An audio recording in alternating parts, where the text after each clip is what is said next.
C'est l'histoire d'un jeune homme obligé de quitter son pays en guerre, l'Ukraine. C'est l'histoire d'un jeune homme qui abandonne ses rêves de foot professionnel dans son pays pour les vivre ici, en France, dans l'équipe de futsal. C'est l'histoire d'une intégration entre sourire, force et passion, celle de Boris Levchuk. Il existe de belles histoires dans le football, même quand elles démarrent sur un terrain en guerre. Bonjour Boris Levchuk. Bonjour. Vous êtes arrivé en France en 2022, vous avez dû quitter l'Ukraine, vos rêves de footballeur ukrainien. C'est vrai que c'est votre maman dentiste qui vous a dit que vous deviez venir chez nous ? Oui, exactement. J'étais obligé parce que j'avais 17 ans. Donc, c'est le choix de ma mère. Donc, voilà, j'ai dû écouter ma mère. Et puis, c'est ma cousine qui a appelé ma mère pour dire si vous voulez, etc., vous pouvez venir. Et donc, ma mère, elle m'a dit, tu pars. Et voilà, il n'y a aucune discussion. Tu pars et voilà. Et vous êtes parti alors que vous veniez d'intégrer les joueurs professionnels à 17 ans. Vous étiez avec le Veres Rivne, c'est ça ? C'est ça. J'ai commencé à m'entraîner avec l'équipe 1 un peu. Mais sinon, j'étais avec les U19. Vers U19. Donc, vous avez dû quitter l'Ukraine, long voyage de 2 jours, d'abord la Belgique et après donc enfin la France. Comment ça s'est passé ce voyage ? C'était un peu compliqué parce que je voyageais avec mon équipe, donc on était avec mes potes, tout ça, et là, ma maman, elle me dépose dans un bus, et puis on passe la frontière, déjà changement de bus, là on va en Pologne, puis on changement de bus, on va en Belgique, donc c'était long, mais après, voilà, c'est ça la vie. Parfois, la vie, elle est compliquée, mais c'est pas grave, on fait avec, quoi. Et vous faites avec, donc vous arrivez à Rosul chez votre cousine. C'est elle qui vous a intégré dans une maison donc, qui appartient à une amie à elle, c'est ça ? Oui, c'est ça. C'est pas vraiment une amie, mais bon, c'est une connaissance, quoi. Donc voilà. Donc elle a déménagé parce qu'elle avait un appart ici sur Valenciennes. Et puis voilà, c'est pour nous aider, pour nous accueillir, quoi. Vous avez dû apprendre le français très vite. Et pour ça, vous êtes allé à la fac. Donc ça, l'université, ça a favorisé l'apprentissage du français ? C'est grâce à Mission Manapel et puis aux connaissances de Famars parce que c'est quand je suis arrivé, tu connais personne, tout ça, t'es avec eux et donc comme je viens d'avoir mon bac, etc., je cherchais aussi une possibilité de continuer mes études, donc j'ai parlé avec Famars, tout ça, et puis on a contacté le PHF, surtout Mission Manapel, et au début c'était marrant parce que j'arrive à la fac, j'étais avec ma cousine et il y avait Mission Manapel en face. Ma cousine, elle parle français et lui, il essayait de parler anglais avec moi, tout ça. Donc, c'était marrant. Et puis, voilà, j'étais parti en licence L3P, projet professionnel. Donc, j'ai commencé comme ça mes études. Après, je l'ai changé, mais bon, c'était bien. Voilà, aujourd'hui, vous êtes en STAPS, c'est ça ? C'est ça. Je l'ai changé parce que, voilà, mon projet, c'est vraiment management. J'aime bien créer les événements, les tournois, etc. Donc, c'est vraiment management de sport qui va m'aider, voilà, travailler sur ça, quoi. Vous le dites, management du sport, les entraînements. Vous parlez du FC Famars, c'est là aussi que vous êtes intégré. Vous avez très vite repris le sport en prenant une licence. Pourquoi le choix du FC Famars ?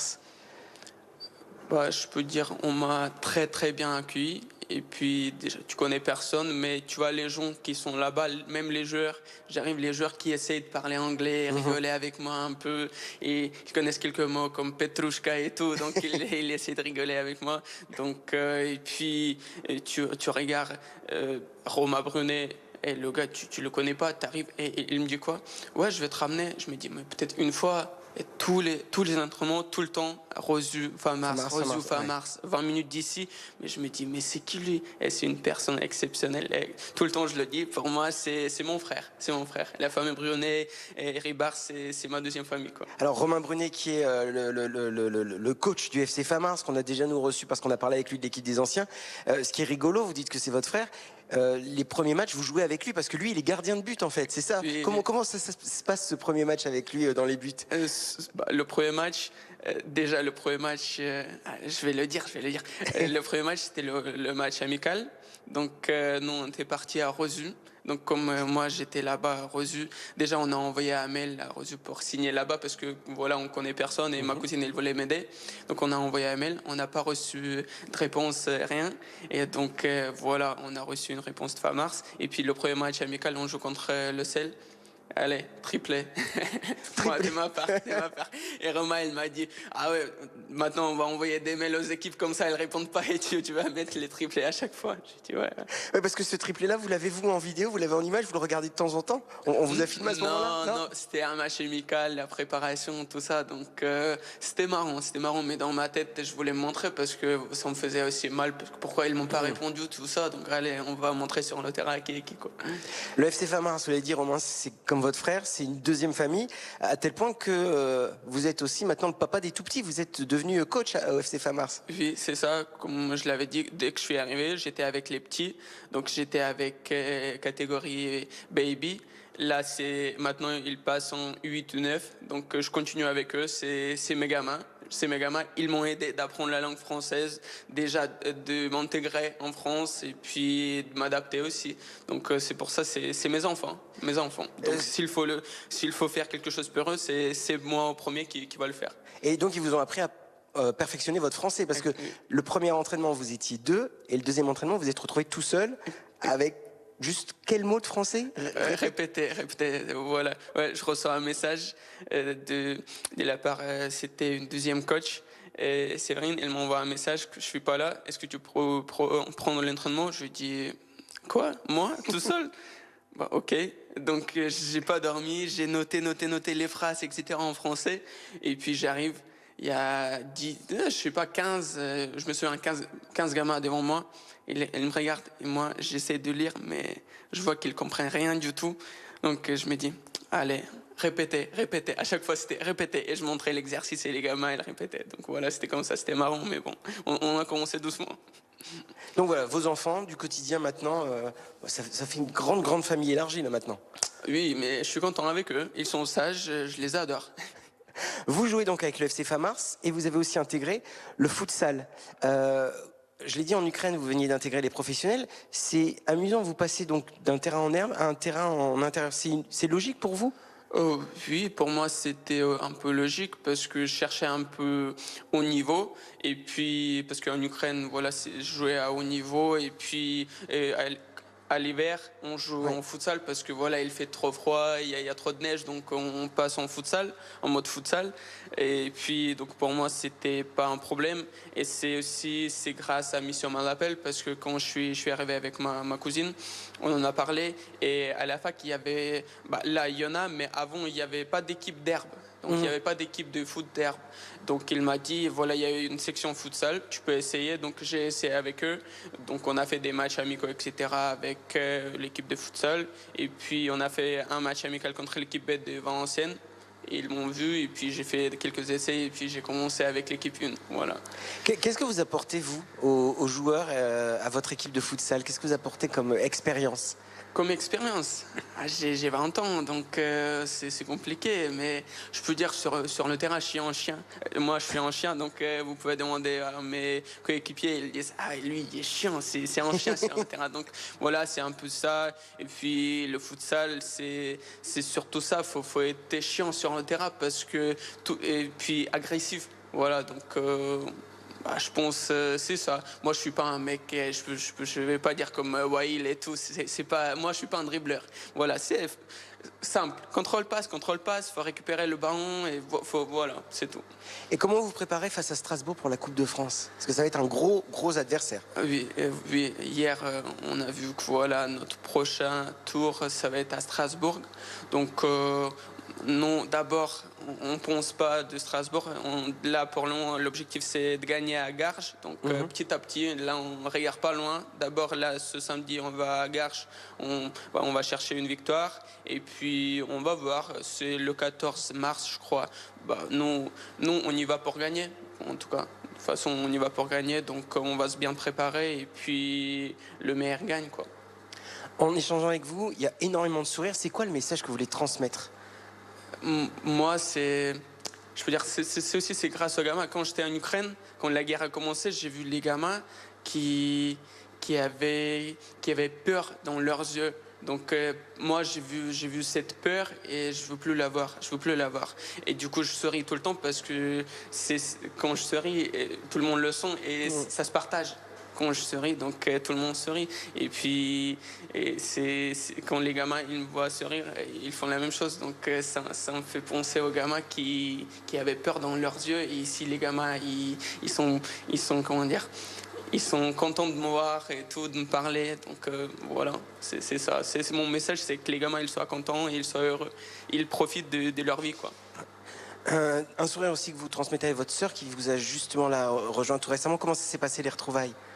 Ah là, vous savez, les petites sœurs, c'est un peu compliqué. C'est toujours dans la famille. Je suis grand, voilà, elle est petite, donc c'était un peu compliqué. Mais là, voilà, là, mon rôle, c'est d'être un peu son père, sa mère, etc. Donc, je le comprends et puis je prends ses responsabilités. Donc, voilà, là, je rigole avec elle, mais je comprends la situation et je vais tout faire pour elle, pour qu'elle réussisse dans sa vie, quoi. Vous avez des nouvelles de vos parents qui sont encore en Ukraine? Peut-être certains de vos amis sont sur le front, mais vous avez de leurs nouvelles? Oui, mes parents, ils sont, on peut dire, ils sont vieux, donc ils sont pas concernés par la guerre parce que ma mère, elle travaille. Si elle est dentiste, donc il y a trop de travail. Oui, mais mon père, il est bénévole, mais il est pas sur le front. Donc je peux parler de mes amis qui sont sur le front, comme j'étais footballeur. Donc mes amis, c'est les supporters. Quand j'étais petit, je faisais du MMA, donc c'est les combattants. Donc eux, ils font de la guerre et j'ai des vidéos, des nouvelles et tout. C'est triste, ce qui se passe. Et puis j'espère qu'on va finir cette guerre et eux, ils vont pouvoir revenir et même venir peut-être une fois chez moi ici pour je vais leur montrer ce magnifique pays et la France. Pour vous, le futur, ça va se passer un peu ici en France, mais est-ce que vous aimeriez, est-ce que vous, des fois dans vos rêves les plus fous, vous dites j'aimerais bien porter le maillot de l'Ukraine et jouer pour mon pays? Oui, là, si on parle du futsal, oui, bien sûr, j'aimerais trop jouer avec l'équipe nationale et tout, mais il faut pas oublier la France. La France, elle m'a beaucoup aidé. Je suis arrivé à 17 ans, j'avais rien du tout, et donc tout ce que j'ai, c'est grâce à la France. Donc, si je peux aider la France, je vais le faire aussi. Donc voilà. Un grand merci Boris pour cet entretien. Merci beaucoup. On retourne maintenant en plateau avec la suite du VFC Inside et la conférence d'avant-match.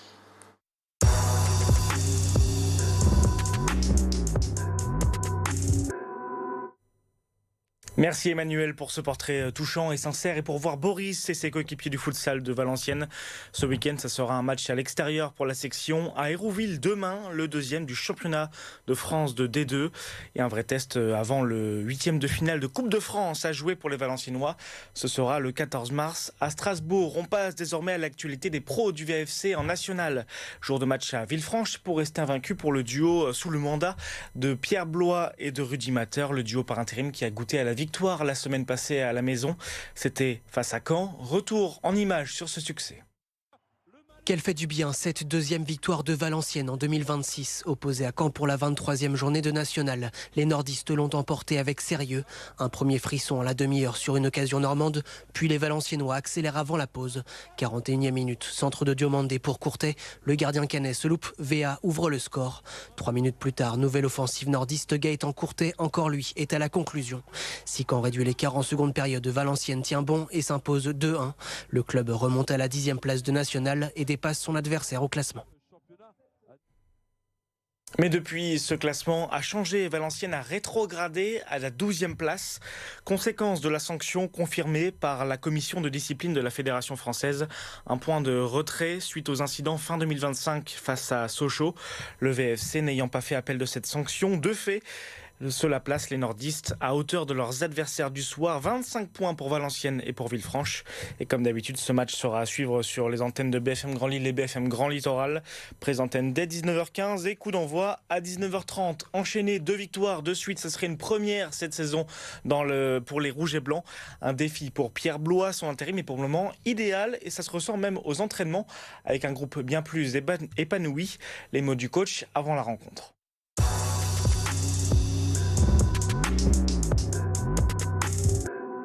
C'est vrai, pas mal de sourires. Le temps a aidé aussi parce qu'on a eu une super semaine. Non, j'étais curieux de voir leur réaction après ce week-end positif là, le week-end dernier. Et la séance de mardi notamment, pas surpris parce que maintenant je commence à plus trop avoir de doutes sur comment ils abordent les semaines et les séances, mais j'étais vraiment content de ce qu'ils ont mis et ils ont peut-être fait la meilleure séance depuis qu'on travaille tous ensemble, donc dans la poursuite de la dynamique actuelle, on va dire. C'est beaucoup leur parler, c'est pas mal de réunions en interne dans le vestiaire, c'est leur faire comprendre aussi que chacun a sa carte à jouer et comme je leur ai dit, qu'un week-end vous pouvez être titulaire, l'autre week-end vous pouvez peut-être être hors groupe, mais il faut pas perdre cette dynamique de groupe. Vous représentez Valenciennes et que vous jouez pas, vous faites l'un des plus beaux métiers du monde, donc vous devez venir avec la banane. Et nous, voilà, on essaye de créer des séances qui sont dynamiques, des séances où il y a beaucoup de ballons, des séances où voilà, peut-être des fois en début de semaine on met même un petit peu de musique sur le terrain pour qu'ils s'amusent aussi en musique, donc c'est des petits trucs qu'on essaie de mettre en place. Ça marche pas. Pour l'instant ça marche, mais c'est un équilibre qui est fragile, donc il faut tout faire, notamment mentalement, pour maintenir cette dynamique.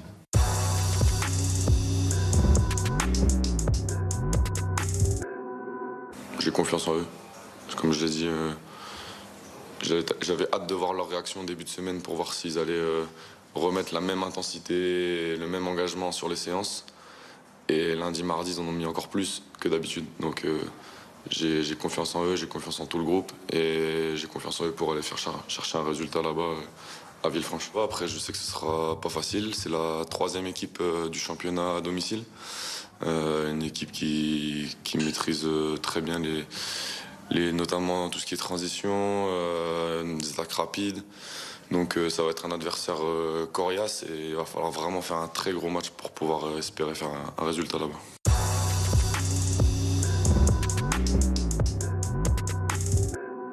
On va essayer d'être plus performant dans les 30 derniers mètres, mais je pense qu'on a vu d'amélioration contre Caen. Et cette semaine encore, on a bossé dessus. Il y a eu des séquences intéressantes, donc c'est l'axe principal pour moi de développement de cette équipe. J'aime pas quand ça ronronne, quand ça dort, donc c'est forcément avoir une équipe proactive. Après, la hauteur du bloc, ça dépend forcément aussi de ce que va nous proposer l'adversaire. Par exemple, contre Caen, je savais très bien qu'à un moment donné, on allait avoir des difficultés si on allait chercher très haut. On a été par séquence, mais la globalité du match, on était plutôt sur un bloc plutôt médian. Par contre, après, une fois que le ballon ressortait sur des passes négatives ou sur des mauvais contrôles de Caen ou sur des passes qu'on avait identifiées, je pense que vous avez vu une différence, c'est que on est passé du statut d'être en place à être proactif pour essayer de récupérer le ballon. Donc il n'y a pas forcément de hauteur de bloc, c'est plus une mentalité, essayer de défendre en avançant et après avec le ballon c'est essayer de marquer des buts tout simplement.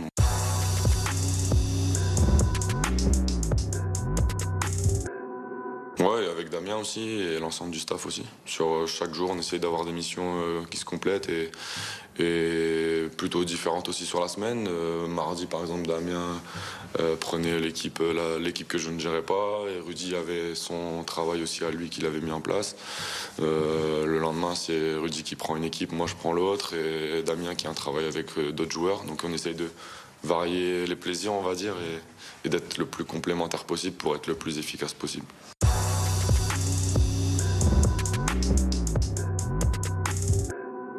Alors la maintenir, vous verrez demain, parce que je dois aussi souligner que Loïc Land travaille très bien.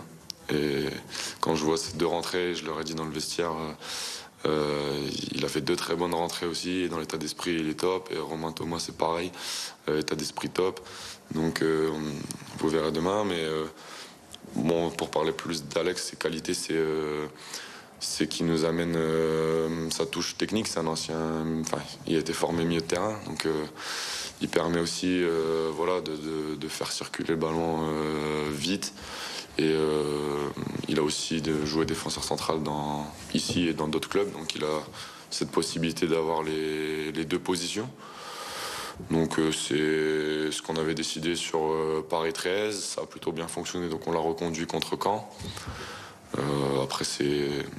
Comme je leur dis, il n'y a pas de titulaire, il n'y a pas de remplaçant, c'est l'équipe du moment. Demain, il y aura sûrement des mecs qui ont démarré le match à Caen et pour des choix divers qui seront peut-être hors groupe ou peut-être sur le banc, comme je l'ai dit tout à l'heure.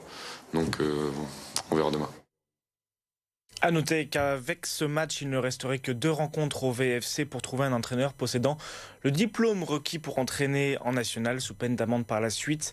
En tout cas, pour le moment, la spirale est positive à Valenciennes. Alexandre Coef, le défenseur, est revenu justement sur le renouveau apporté par le duo Blois-Mater.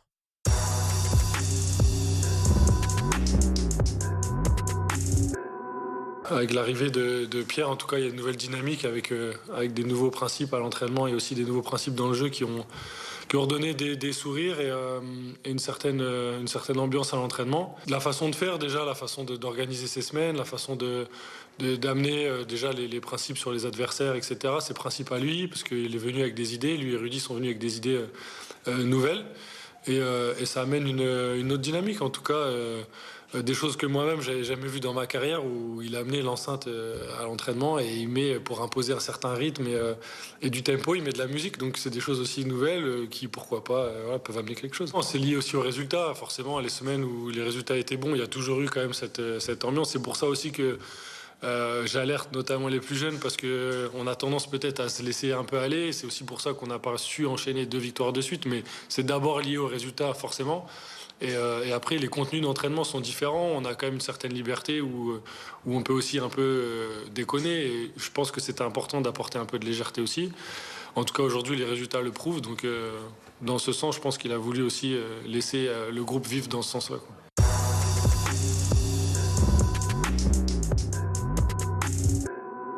Bah déjà, je les trouve quand même très complémentaires dans l'aspect plutôt technico-tactique et rigueur, ce que Pierre nous amène, avec une façon de travailler, une façon de jouer qu'il avait déjà avec la réserve, donc une vraie identité déjà, auquel il essaye de faire adhérer tout le monde. Et de l'autre côté, il y a Rudy qui est plus dans l'état d'esprit, c'est un peu l'encyclopédie du club, où il va amener son expérience et évidemment c'est un peu cette hargne que lui avait en étant joueur. Et le duo fait que voilà, c'est très complémentaire, ça nous apporte au quotidien. Il y en a un qui amène une certaine chose, des fois c'est l'autre, et il se laisse des temps de parole à chacun en causerie, à l'entraînement, dehors en vidéo aussi. Et je trouve que c'est un duo qui marche plutôt bien.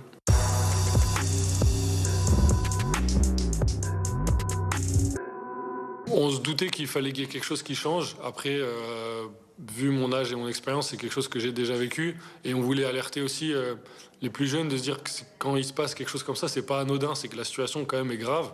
On était tous dans une situation d'échec, que ce soit le staff technique, que ce soit les dirigeants ou même les joueurs. Donc il fallait quand même prendre en compte que la situation était alarmante, elle est toujours d'ailleurs. C'est pour ça que j'insiste sur le fait qu'il est important aujourd'hui de pérenniser le club déjà dans la division. Mais si, ça a été, pour certains, ça a été plus compliqué, les plus jeunes, parce que ils n'ont pas forcément vécu ça. On est dans un club qui, par rapport au niveau, il y a une certaine pression, il y a une certaine attente. Donc aujourd'hui, c'est pour ça que j'insiste quand je dis que parfois le groupe est jeune et fragile, c'est que aussi on a ce rôle-là, nous les anciens, que ce soit aussi le staff, de leur faire comprendre que c'est pas anodin. Là, en l'occurrence, le coach a pris cette décision, il est venu nous parler directement pour nous le dire, donc un certain respect aussi quand même par rapport à ça.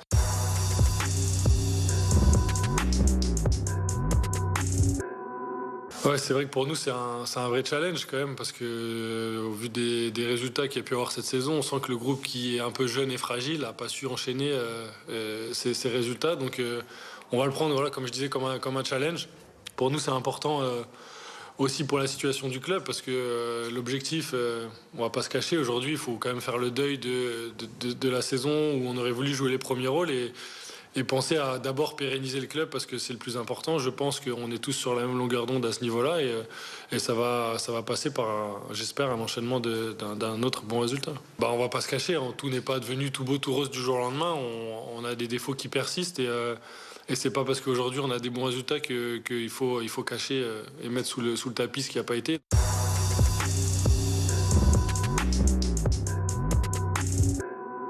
Personnellement, ça va beaucoup mieux. J'ai passé 2 mois blessé où ça a été très compliqué. En plus, les résultats de l'équipe n'étaient pas forcément les meilleurs. Donc, de voir son équipe dans la difficulté, c'est pas évident. Et après, j'ai bossé, je suis revenu, je me suis mis à disposition du coach Moulin dans un premier temps et Pierre dans un second temps. Et moi, je suis à l'écoute et je suis disponible s'il y a besoin de moi dans n'importe quelle situation ou n'importe quel poste, je suis là. Après, que ce soit Pierre, Paul Jacques à côté de moi, aujourd'hui, le principal, c'est qu'on ait des résultats, comme je disais, pour pérenniser. Donc, je me focus là-dessus.